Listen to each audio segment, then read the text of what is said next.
J'ai vu une annonce sur internet disant que Charleroi cherchait un joueur e-sport, mais franchement avant ça, je n'avais jamais rien fait. Je jouais chez moi, un gamer normal quoi. Et après, au fur et à mesure, ça a pris de l'ampleur dans ma vie et j'ai pris vraiment ça très au sérieux. Ici en Belgique, j'ai joué pratiquement tous les top players. J'ai déjà joué plusieurs grands joueurs français en ligne sur FIFA, mais sinon pour dire des champions du monde, etc., non pas encore. Non, c'est vivable. Bah, au début ils étaient contre, mais après ma mère elle a vu que j'étais bien là-dedans, donc elle commence à me soutenir dans tout ce que je fais.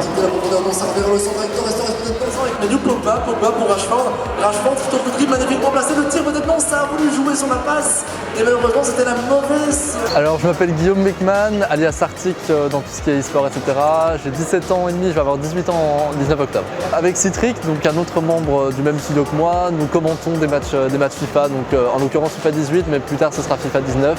Et on essaie de donner de l'ambiance, de faire en sorte que les gens réagissent, que les gens nous regardent également, et regardent les matchs, s'intéressent à ce qu'on fait, comme un commentateur sportif à la FPV. Non mais j'ai envie de dire, c'est presque si vous tirez dans le rectangle, c'est quasiment goal tout le temps. En faveur de Manchester United, les Red Devils, on les appelle avec cet accent anglais qui n'appartient qu'à moi, qui mène toujours donc 2-1 avec peut-être Lukaku qui a la possibilité sur l'engagement de frapper et hop, en arrière. Des gens qui se disent mais des tournois sur les jeux vidéo ça n'existe pas, des gens qui sont un peu anti-jeux vidéo se rendent compte que c'est un mouvement de foule, qu'il y a beaucoup de personnes qui s'y intéressent et qui s'amusent en jouant aux jeux vidéo tout en faisant de la compétition. Et comme je le dis souvent, l'e-sport c'est pas simplement les grands tournois e-sportifs où on voit beaucoup de gens jouer, des professionnels qui sont payés pour ça, etc. C'est également des tournois amateurs ou même des tournois chez nous entre trois potes. C'est toujours de l'e-sport.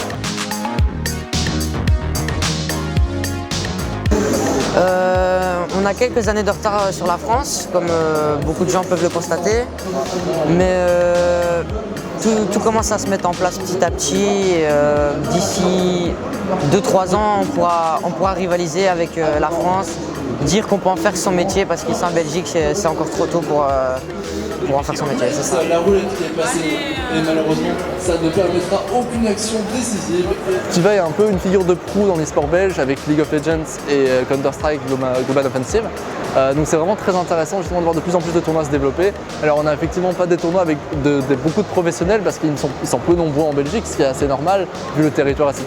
Mais on a beaucoup de tournois amateurs qui se développent, notamment ici, et comme vous pouvez le voir, on a quand même une soixantaine de joueurs au début. Bon évidemment avec les phases d'élimination directe, ils vont de plus en plus partir et rentrer chez eux quand ils perdent, etc.